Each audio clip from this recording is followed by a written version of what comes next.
Saludamos al doctor Miguel Calahorrano, exministro de Energía. ¿Cómo está, doctor? Buenos días, gracias por acompañarnos en este día jueves con nuevos cortes, con la crisis que cada día parece ser que se termina agudizando. Bienvenido. Buenos días, Jaimito, y muchas gracias por la invitación y buenos días pues a su respetable audiencia. Doctor, bueno, yendo al problema que estamos viviendo, ¿no? En estos momentos el país está casi que sumido en las tinieblas.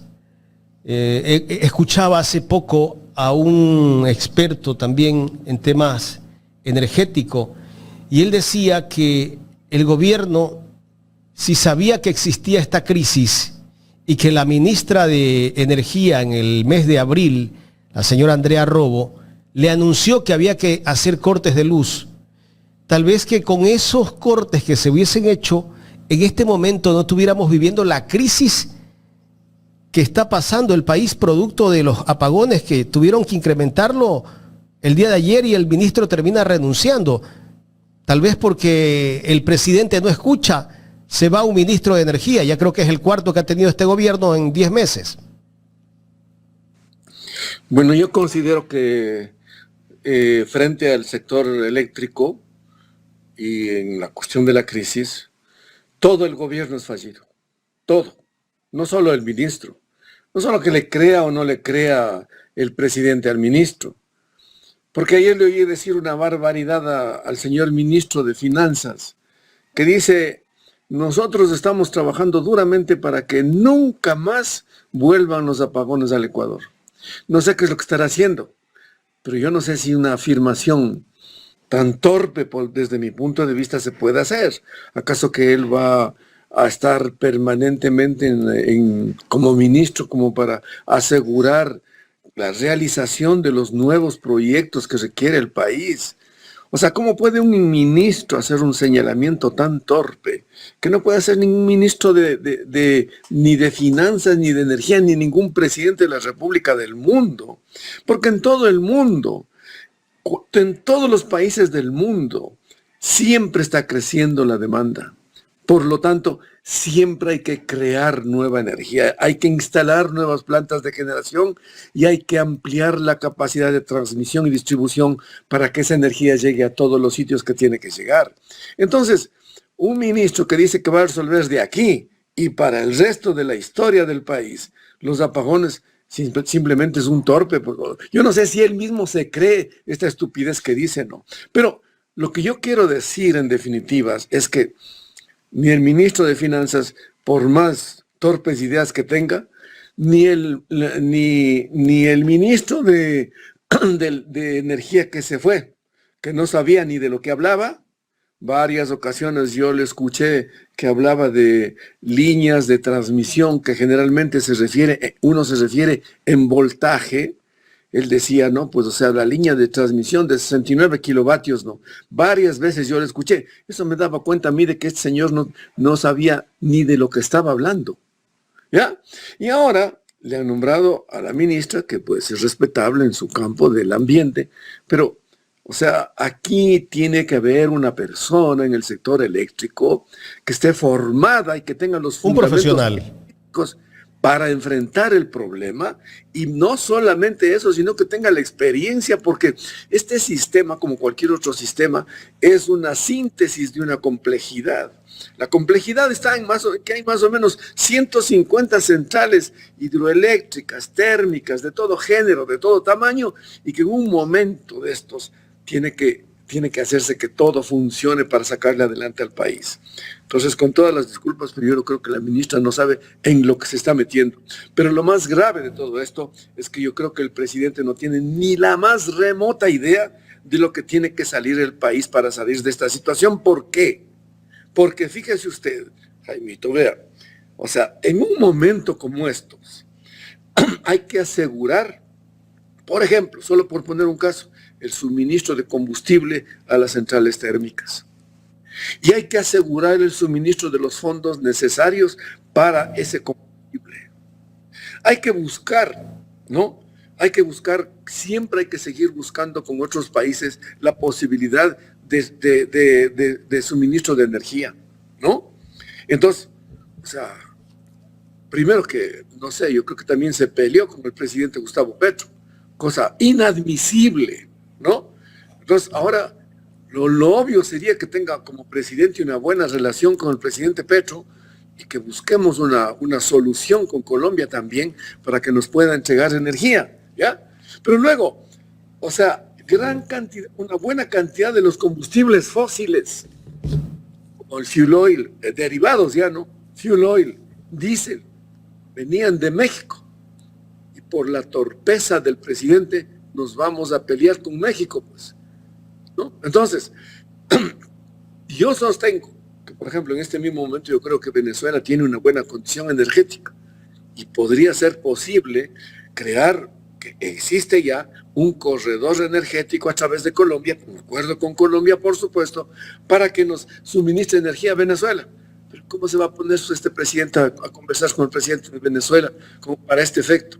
Entonces, un presidente que no está en la cabeza de las soluciones para resolver el problema del país, es un presidente que no le sirve al país.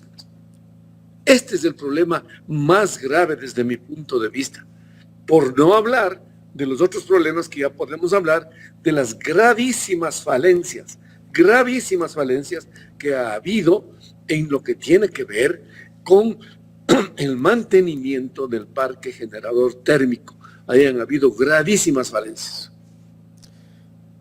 Doctor, le voy a repetir esta pregunta que ya se la he hecho en otras entrevistas.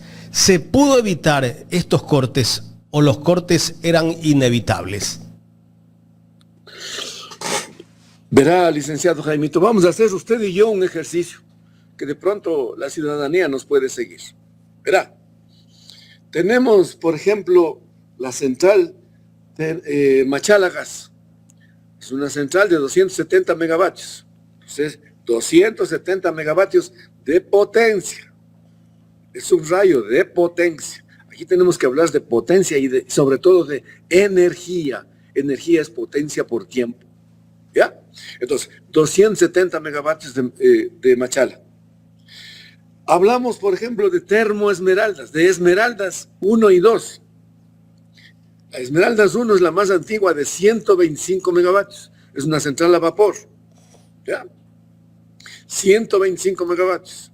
Y la otra es una central, que es un poco más nueva, que se instaló en el tiempo del presidente Correa, que es de 98 megavatios. Entre ambas, más o menos, le van a dar a usted 230 megavatios. Si seguimos sumando, como yo le veo que tiene un esfero, usted de pronto podría escribir, tenemos Machala Gas, Esmeraldas 1, 125, Machala Gas, 270, Esmeraldas, 98 megavatios, ahí nomás ya tenemos casi 500 megavatios de energía térmica. Eso, en este momento, mi estimado Jaimito, no está operando. ¿Y por qué no está operando? No están operando esa central. Porque no se ha hecho el mantenimiento. ¿Y qué tiempo se tomaba en hacerse el mantenimiento de esas centrales? No sé, 3, 4 meses. O sea, pero eso... O sea, este gobierno sí pudo resolver el problema. Por supuesto. Ya vamos, verá, sigamos haciendo las cuentas. Ahí van 500.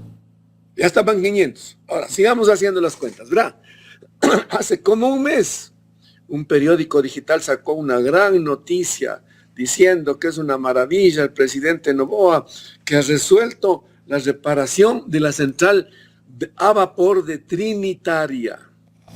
¿Cuánto es? 125 megavatios igual. 125, ¿ya? Trinitaria. 125 de Trinitaria. Vamos de ahí con las cuentas, 625. 625. ¿Ya? Luego, hace como una semana, así mismo, pero la central Enrique García la instaló Inecel y se la inauguró en el año 97. Esa central es una central de 98 megavatios que está en Guayaquil, ¿ya? Es la central Enrique García, 98 megavatios. Entonces, ahí nomás ya tenemos casi 725 megavatios. 723. Ya, perfecto. Mejor que usted me hace las cuentas exactamente, ya. Muy bien. Pero las dos centrales, Trinitaria, ¿no? Y Enrique García, no estaban operativas sino la una desde hace un mes más o menos y la otra desde hace 15 días. ¿Ya? Entonces, si solamente este parque que le estamos señalando aquí, por no seguir adelante, porque puedo seguir más. Y todavía faltan otras. Álvaro Tinajero y Aníbal Santos, 184 megavatios, no funciona. ¿Cada una o las dos? Las dos, no funciona. ¿Ya? No funciona. ¿Ya? Luego, bueno, pues o sea... Ahí hay casi 900, ¿no? Claro. O 900. ¿Ya? 900. Claro. ¿Ya? Ahora... 901 megavatios. Verá, Jaimito, yo lo que le voy a arrojar es que usted no se equivoque como se equivocan los famosos periodistas de investigación que se dicen y que creen que también ya lo saben todo. Esto es potencia, ¿ya? Pero energía es potencia por tiempo. Entonces, si yo multiplico esta potencia por 2 meses, por 24 horas, porque si se supone que ingresan reparadas, entran como energía firme a trabajar todo el tiempo, entonces eso me va a dar con todas las centrales. Claro, para llenar los embalses.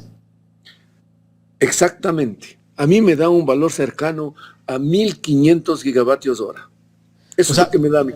Teniendo operativas esas centrales, doctor, perdón que le interrumpa, ¿quiere decir que descansaban las hidroeléctricas un tiempo y se llenaban los embalses? Verá, el país, sigamos haciendo bien las cuentas. 901 megavatios. Cuando llega el mes de julio, ¿no? En el mes de mayo, junio y julio, llueve con mucha intensidad, especialmente en la cuenca del Paute. Pero también llueve en la cuenca del Coca. Ahora, el Coca no tiene reserva energética, no tiene represa, ¿ya? Pero el Paute tiene Mazar, ¿ya? Y como usted es guayaquileño, usted también debe conocer la central Daule-Peripa, que se alimenta con el río Daule y con el río Baba, ¿no es cierto? Entonces, ahí está otro de los grandes almacenes de energía que tiene el país. Entre esos almacenes, Mazar, Daule-Peripa, Pisayambo y Amalusa, se suman más o menos cuando está en el tope, cuando las cotas están en el tope, 1.500 gigavatios hora de energía. Ojo, energía, no potencia, energía. ¿Ya? Entonces, cuando viene la sequía, cuando arremete la sequía, que efectivamente este año ha arremetido con mucha fuerza. Yo hoy día estoy viendo aquí en mi computadora y tenemos 15 metros cúbicos sobre segundo el caudal que está ingresando a Mazar. Ayer teníamos 5, cuando normalmente es 80, 90, 100. Ayer teníamos 5. Y tenemos la cota que está 2.112 en Mazar. O sea, ya no se puede producir más con Mazar porque se corre peligro que entre agua con sedimento a las turbinas y de paso se vaya destruyendo también ya las turbinas de Mazar, pues. Entonces, ya no se puede, ya no hay, en Mazar ya no hay reserva. Pero si tuviésemos toda la reserva, como usted muy bien acierta en intuir, no es una cuestión del otro mundo. Todos los días el país consume, cada día el país consume más o menos 90 gigavatios hora. Cada día, de lunes a viernes, el país consume 90 gigavatios hora. El día de ayer, que hubo apagón, el país consumió casi 80 gigavatios hora. ¿Qué quiere decir esto? Que tenemos un déficit energético del 11%. Nos falta 11% para que no haya apagones en el país. Entonces, si hubiésemos tenido todo el parque térmico listo, como estamos ya haciendo las cuentas, teníamos los embalses llenos, hacemos lo que usted acaba de decir, pues, o sea, con un buen sentido, se entra todo el parque térmico a operar, y si hace falta energía, se va sacando cada día un poquito de los embalses que se tiene guardado y se suministra al país normalmente. ¿Eso para cuánto tiempo? Supongamos que entregamos de los 1.500 gigavatios hora que tenemos guardados, supongamos que entregamos, exagerando, 30 gigavatios hora cada día, que es exagerado, porque eso no nos está faltando. Nos está faltando más o menos 10, 11 gigavatios hora por día. Eso es lo que nos está faltando. Que es un déficit del 11%, es lo que nos falta. ¿Ya? Correcto. Entonces, pero si vamos con todo el parque térmico y con los embalses llenos, vamos gastando de a poco, eso nos aguanta hasta 3 meses. En 3 meses ya pasa la sequía. Claro. Eso no se hizo a comienzos de año de la manera más, es que verá, aquí han ingresado, creo yo, y no había los cortes, doctor. No, pues, no hubiera habido, porque lo que pasa, ellos mismos se delatan, el propio ministro se delata, dice, qué maravilla, ingresó Trinitaria, hace como creo que 3 semanas o un mes, ingresó Trinitaria, con 125 megavatios, la hemos reparado, dice, ¿no? Pero ya nos hemos comido la mitad del embalse de Mazazos. No solucionas el problema. O sea, ¿por qué no hicieron eso antes de agosto? Más claro hablando. Doctor, ¿y cuánto se gastaba en arreglar estas centrales termoeléctricas? No sé, es algo que yo no podría decir porque eso, o sea, por decirle a ojos de buen cubero, no sé, 50 millones, no sé. 50 millones. Tal vez lo que se está pagando por la barcaza son 120 millones, creo. O sea, yo no puedo decirle una cifra exacta porque eso supone... Puede ser menos o puede ser más, ¿no? Claro, por conocer a precisión cuál es el problema que tiene tal o cual central térmica, tiene el rotor, tiene un problema, otro, en una de las centrales de vapor me parece que recientemente se cambió toda la torre de enfriamiento. ¿Cuánto costó eso? No sé. ¿Cuánto es lo que le puede? No sé cuáles son los, porque yo no estoy obviamente en el asunto, no. Pero lo que yo sí sé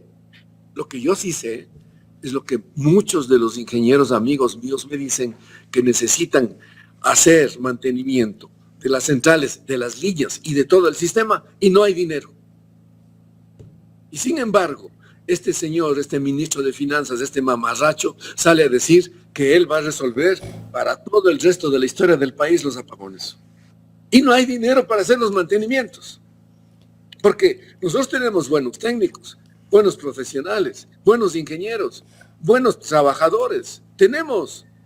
Pero si no les dan los recursos, no les dan el dinero, ¿cómo van a reparar las centrales? Pues, y eso es lo que ha pasado, y me dirijo directamente al presidente Noboa, quien está mintiéndole al país, y a los ministros que se han ido y que no han hecho el trabajo que tenían que hacer, especialmente en la central térmica Machala, las 2 centrales térmicas de Esmeraldas, que no hicieron a tiempo el trabajo en la central trinitaria y que entró tarde, que no hicieron a tiempo el trabajo en la central térmica Enrique García, no hicieron a tiempo, hicieron una vez que ya nos habíamos comido el embalse y por eso estamos como estamos. Esa es la realidad.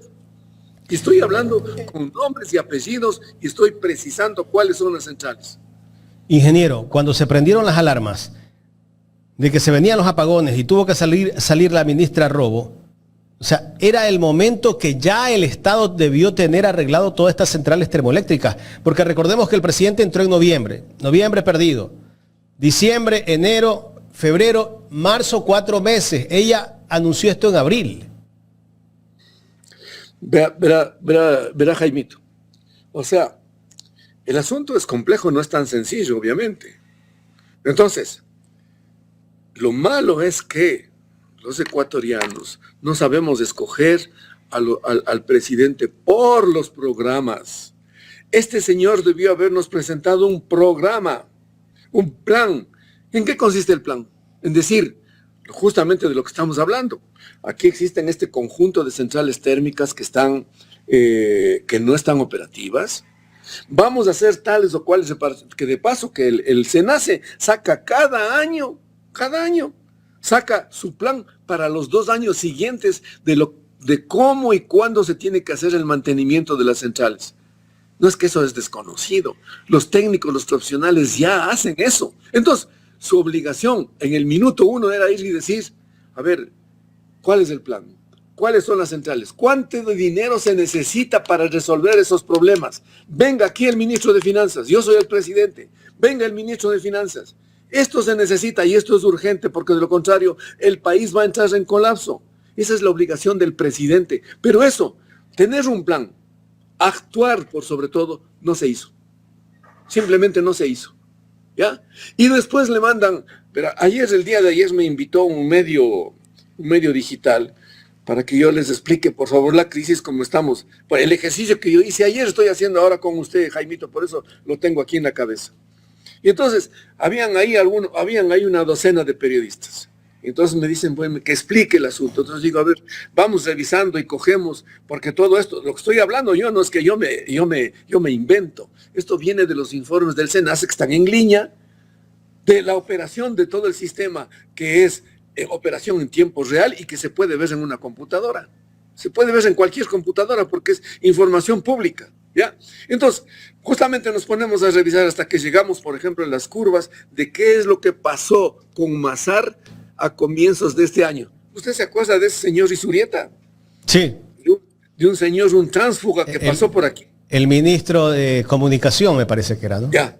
Un tránsfuga, que entiendo yo, porque venía de ni sé dónde y luego ya se fue otra vez. De Harvard. Claro, ya se fue otra vez. De Chile. O sea... Lo mandaron a una embajada, creo. Y nos quiso meter una enorme mentira, como que los ecuatorianos somos tontos, ¿no? Dice, ¿qué dijo? Y por eso es lo que se habló de sabotaje. El sabotaje, ya. Entonces ayer veníamos con los periodistas con los que yo estaba conversando. Les digo, a ver, veamos lo que pasó con Mazar a comienzos de este año y nos encontramos con las curvas de Mazar. ¿Qué pasó? Mazar fue cayendo. Desde diciembre fue cayendo poco a poco, porque no habían las centrales térmicas y nos consumimos la reserva que teníamos en Mazar y en Daule Peripa, nos consumimos hasta que llegamos a abril y como no teníamos parque térmico que esté todo operativo, pues entonces llegamos a la crisis. Es lo que pasó. Entonces, el hecho eso de que haya habido un sabotaje que de la noche a la mañana... Que la zarigüeya... Se botó el agua de Mazar y entonces es el sabotaje para hacerle quedar mal al presidente. Es una mentira cerdosa, pues. Entonces yo discutía con los periodistas, decía, vea, ustedes vean, pero fíjense aquí, ¿dónde está pues el que de la noche a la mañana se acabó con el embalse de Mazar? Mentira, pues. Entonces se quedaron absortos, ¿no? Porque nunca habían visto esas curvas. Unas curvas que todo el mundo las puede ver. Cualquier ciudadano puede ver, porque eso es público. Abre su computadora, entra en el sitio y ahí va a encontrar. Y la próxima vez que nos veamos, Jaimito, yo con todo gusto le puedo también explicar en la computadora cómo se ve esto y cómo para que no mientan. Para que no mientan. Entonces, no, pues la mentira es parte de la política de este gobierno, ¿no? Por supuesto. Verá, una de las mentiras, verá. Porque verá, yo veo un video, me parece que apareció hace pocos días, donde aparece el presidente Noboa que va a visitar Toachi Pilatón, ¿no? Todo el mundo va a decir, qué maravilla, ¿no? Qué bestial, el presidente está ocupado de la crisis energética, le preocupa, hasta se va a visitar Toachi Pilatón que queda en el oriente, diría por ahí algún imbécil, ¿no? Eso lo dijo el ministro de Gobierno. Se alimenta con aguas del oriente. O sea, no saben ni en qué país están. Qué increíble, ¿no? Qué increíble. O sea, el Toachi Pilatón se alimenta con las aguas que bajan esencialmente de los ilinizas y del corazón y que van por la vertiente occidental de la cordillera occidental hacia la cuenca del Océano Pacífico, pues. O sea, si no se sabe esto que es elemental, si no se tiene esta mínima noción de geografía, no saben ni dónde están parados, pues. Ya bueno, bien, a ver. Pero dice, bueno, el presidente va, ¿no? Y visita y está viendo los trabajos, ¿no? Verá, hace un año ya, en octubre del año pasado, la SELEC hizo un contrato con el Cuerpo de Ingenieros del Ejército. Hace un año ya, ¿ya? Un contrato del orden de $18 millones para resolver en esencia obras de ingeniería civil en el túnel que conecta las dos centrales ¿no? Y en la chimenea de equilibrio de la central más grande de 204 megavatios. Obras de ingeniería civil. Después de un año, en mi opinión, si se hace lo que hace, se denomina una actuación fast track, eso ya debía haber terminado. Debería estar terminado. No está terminado. ¿Y sabe por qué no está terminado? ¿Ya?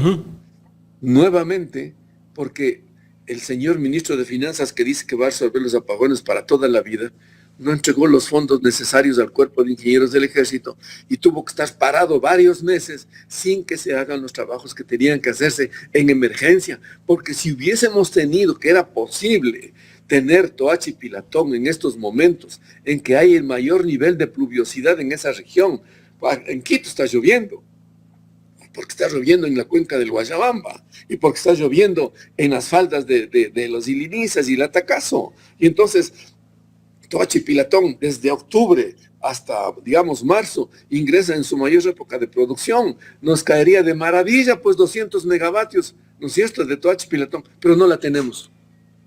Entonces, ¿Y por qué no se hizo esa obra, ingeniero? Porque durante 7 años la obra no se terminó porque en el 2017 tenía 90% de avance y durante 7 años los señores Lenin Moreno, Guillermo Lazo y el señor Noboa la han tenido botada. El señor Noboa en un primer momento no entregó los fondos para que se reactive, ¿no es cierto?, las obras civiles que hay que hacer, ni tampoco, claro, o sea, ahí luego están las obras electromecánicas. Hace creo que 3 meses recién firmaron un acuerdo con la empresa rusa, que es la que ha suministrado el equipamiento electromecánico. Como cualquier empresa del mundo, pues dicen, si yo ya le entrego el equipo electromecánico, tiene que pagarme, pues. ¿Y cómo se resuelve eso? No de otra manera, sino que el presidente se sienta, le pide al ministro un informe, discute con el ministro de Finanzas, busca resolver el asunto, les ordena negociar con, en este caso, con la empresa rusa, ¿no es cierto? Buscan un punto de acuerdo y se resuelve el problema, pero eso recién se resolvió hace 3 meses, cuando que podríamos haber estado trabajando en las instalaciones electromecánicas desde hace rato y podríamos estar muy cerca de la operación de Toachi Pilatón, pero no, el presidente, como es el candidato presidente, quiere aparecer, ¿no?, que va a la central Toachi Pilatón y que ahí está resolviendo los problemas. Mentira. Eso nomás es la realidad. Mire usted, yo que pensaba que tal vez haciendo ciertas horas de cortes desde el mes de abril acá, podría haber sido la solución, pero usted me dice que si se arreglaban las termoeléctricas, no teníamos ninguna hora de apagón durante este año. No teníamos. Es más, pero bueno, si no arregló las termoeléctricas, la otra opción era ir haciendo cortes, pero de ciertas horas diarias, ¿no? Si teníamos las termoeléctricas, yo sostengo, de acuerdo con mis cálculos, que no habría habido apagones, porque verá, Jaimito, luego de que en abril hay la crisis, después de abril viene, o sea, usted ve la curva de Mazar, ¿no? Usted conversaba ayer con los periodistas, ¿no? Ve la curva de Mazar de abril, como mayo, junio y julio, son meses de altísima pluviosidad en la cuenca del Paute, pues simplemente a fines de julio la represa de Mazar estaba totalmente llena. O sea que empezamos agosto con la presa llena, totalmente. O sea que ahí, más Daule Peripa, más las otras, habían al comienzo 1.500 gigavatios hora. Pero nuevamente, ¿cómo no teníamos todo el parque térmico operativo? Nos comimos nuevamente los embalses llenos aquí con esta crisis. Claro. Esa es la realidad. Esa es la realidad. ¿Y cuál es la solución en este momento, doctor? Mire, o sea, pero eso a mí me llama la atención. Aquí hay una crisis, el país está sufriendo una terrible crisis. Un ministro torpe, que no entiende nada. O sea, coge y dice, no, pues los industriales hay que cortarles la cabeza a los industriales. Qué torpe, pues. O sea, el país se va a paralizar en la producción, pues, no sea imbécil. La industria y el comercio necesitan de la energía eléctrica hoy en día. Entonces, hay que buscar acuerdos, soluciones con los industriales, con los comerciantes, eso elemental, como se decía en el colegio elemental de Bruño, pues. Pero eso no hizo este imbécil, pues, ¿ya? Y con eso lo que le hace daño es al país, ¿ya? Pero bueno, pero a la cabeza, entonces, y luego el presidente, ¿hay algún problema? Y se va del país, se va, pues. No, pues y estos días ha estado escondido también, ¿ah? También se esconde, pues no aparece, pues. No aparece para decir, a ver, aquí me he reunido con tales y con cual. Vea, en la reunión con los industriales, el presidente no estuvo. No estuvo. Y seguramente le mandó a este ministro de Finanzas, que veo que no entiende nada de nada, a que se reúna con los industriales, pues. O sea, porque él no estuvo. ¿Ya? O sea, el presidente tiene que estar en la cabeza. ¿Por qué quiero decir yo esto, verdad? Porque, verá, yo tengo fe en que se debería buscar un acuerdo con Colombia, ¿no? Pero obviamente para eso usted le tiene que respetar al presidente colombiano, pues, quien quiera que sea de izquierda, de derecha, lo que sea. Y en este caso está el presidente Gustavo Petro. Entonces, si el presidente del Ecuador comienza a hablar mal del presidente de Colombia, que es una torpeza, o sea, le está Tiene que haciendo respetarse, daño. ¿no? No solamente que no está respetando la voluntad del pueblo colombiano, sino que le está haciendo un daño al país en estas circunstancias, pues. Porque, ¿cómo el presidente Petro va a decir, claro, yo me siento a buscar una solución para el Ecuador, si el otro le está insultando? O sea, es una verdadera torpeza, ¿ya?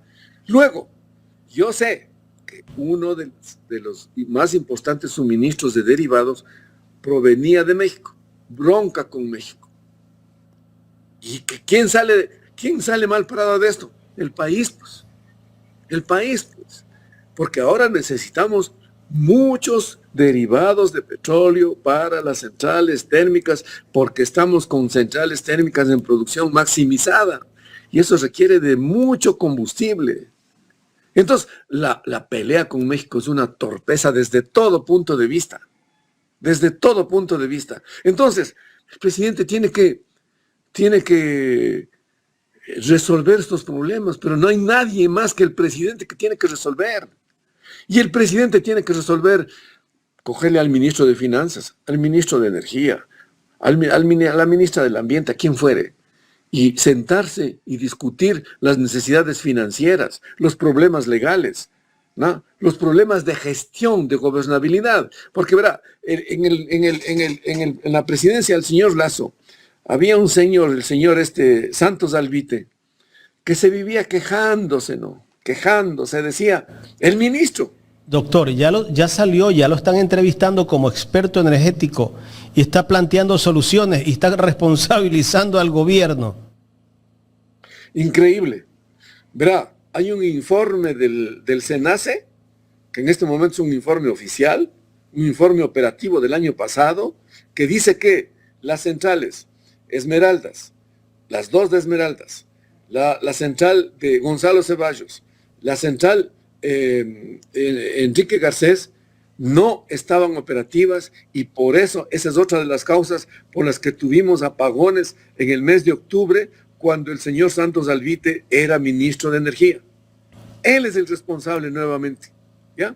Y ahora ese señor se pone, le tienen como el gurú, ¿no? O sea, como el que da lecciones de energía, cuando yo creo que este señor ni siquiera sabe prender y apagar el foco en su casa. No entiende de electricidad el señor.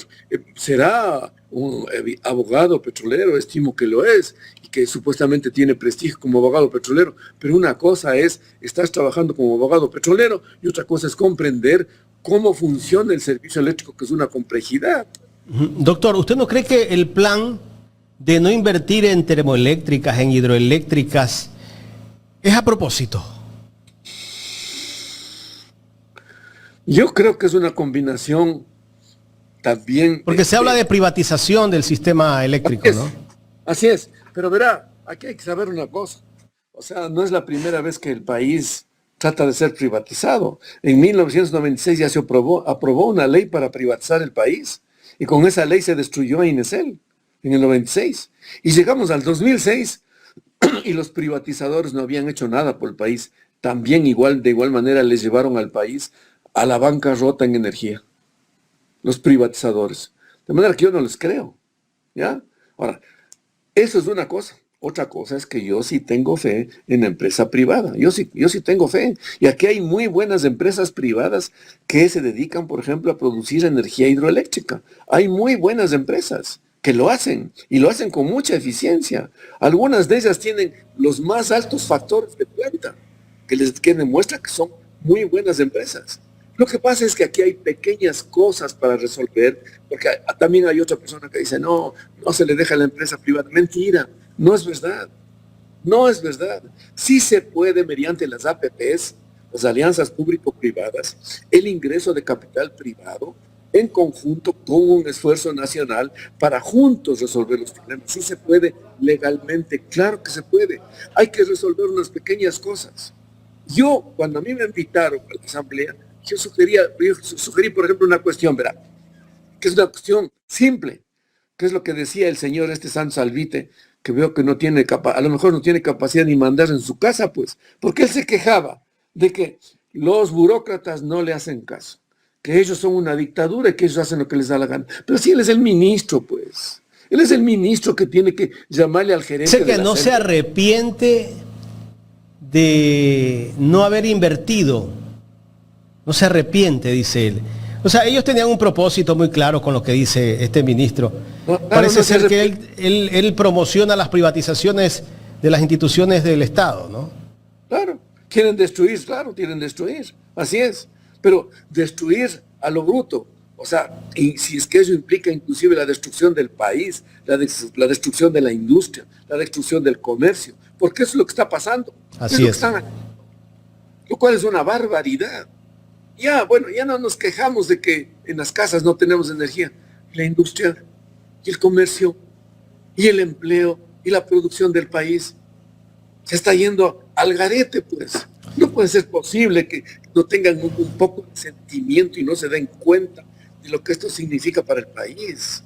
Ese señor, claro, por decir, sigue hablando, pero sí hay soluciones para todo si es que se propone resolver. Ahora, luego todos comienzan a hablar de que hay que cambiar de modelo, Verá, discúlpenme, pero yo no conozco en el mundo cuál es el modelo que durante 7, 8 años no se invierte, porque en todo país la demanda sigue creciendo y hay que seguir invirtiendo, pues. Hay que seguir creando nueva energía para entregar energía a esa demanda creciente. No hay país en el mundo con un modelo, el que sea, que si no hace eso, colapsa, pues.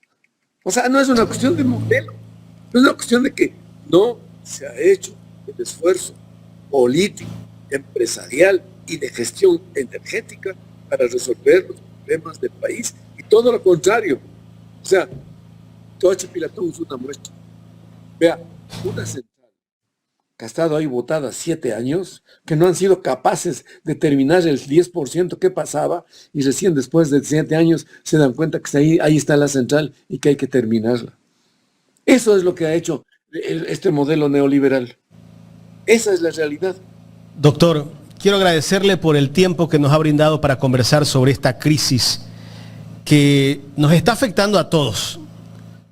A todos nos está afectando. Creo que nadie puede decir que no le está afectando esta crisis energética. Muchísimas gracias, doctor Miguel Calahorrano. Muchas gracias, Jaimito, y gracias a su audiencia, y hasta otra ocasión, con todo gusto. Un fuerte abrazo. El doctor Miguel Calahorrano, ex ministro de Energía, conversando con nosotros en esta mañana aquí en Ecuador en Directo.